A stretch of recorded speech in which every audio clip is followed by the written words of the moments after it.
আমার ভালো লাগতেছে কি দিছি এইটার জন্য না, ভালো লাগতেছে 4 মাসের মধ্যে তোমাদের চেহারার সামনে আইসা দাঁড়াইছি তো 4বার, 3-4বার তো দেখছো এমপি রে।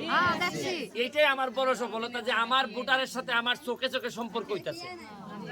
আগের এমপি তো বাও আগের নেতাদেরকে তো বেশিরভাগ দেখাই যায় নাই। এখন আমি গত সপ্তাহে কাছের জন্য আইছিলাম না, তখন আমার শিবানী মনে হয় কইছিল যে এই বৃষ্টিতে কষ্ট হয় রেইনকোট দেওয়ার জন্য, জননী। তখন আমি কইছিলাম যে আমি দিমুগো দিদি। এইবার আমি ঢাকা গেছি, ভালো টাকা আমার ইনকাম হয়েছে হাইকোর্টে, টাকা খরচা কইরা নিজের টাকা খরচ কইরা কিনছি, সরকারিভাবেও বরাদ্দ করার চেষ্টা করতেছি, আশা করি আগামী মাসে পাইয়ে যাবো।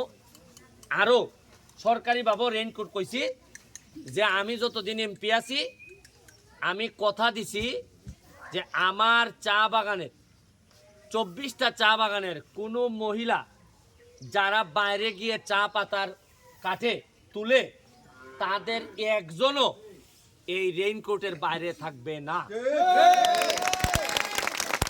আমার এলাকার চা বাগানের আগামী 5 বছর পরে আমি এমপি থেকে চলে যাওয়ার সময় আমি দেখে যাইতে চাই আমার চা বাগানের প্রতিটা মহিলা শ্রমিক তাদের চেহারা দেখলেই বোঝা যাবে যে না কিছু যত্ন আত্মীয় হয়েছে এদের উপর। যত্ন হয় কিনা গাছের অবস্থা দেখলে বোঝা যায় না, মানুষের চেহারা দেখলে বোঝা যায় যে যত্ন হইতাছে কিনা। আমার যেভাবে আমি পাইছিলাম আমার চা বাগানের মহিলাদের 4.5 বছর পরে আমি রাইখা যাইতে চাই, এদের চেহারা দেখলেই যেন বোঝা যায় যে না এই গাছেরও কিছু চর্চা হয়েছে, এই কারণে এরা মাশাআল্লাহ এখন একটু ভালো অবস্থায় আছে। তোমরা বলছিলা রেইনকোটের জন্য, আমি অলরেডি 1000 রেইনকোট নিয়ে আইছি।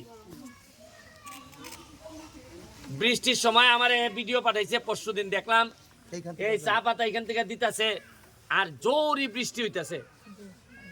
কেউ কেউ দেখলাম পলিথিন লাগাইয়া হাঁটতেছে। পলিথিনে কি আর বৃষ্টি মানে না? মানে না। বৃষ্টিতে কি পলিথিন মানে? কিছুই তো মানে না।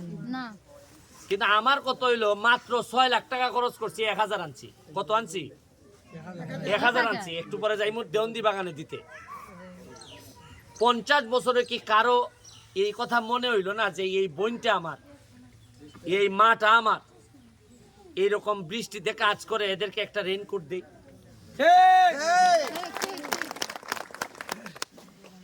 আর বক্তব্যের সময় তো বোঝা যায় যে সবচেয়ে খারাপ আমি,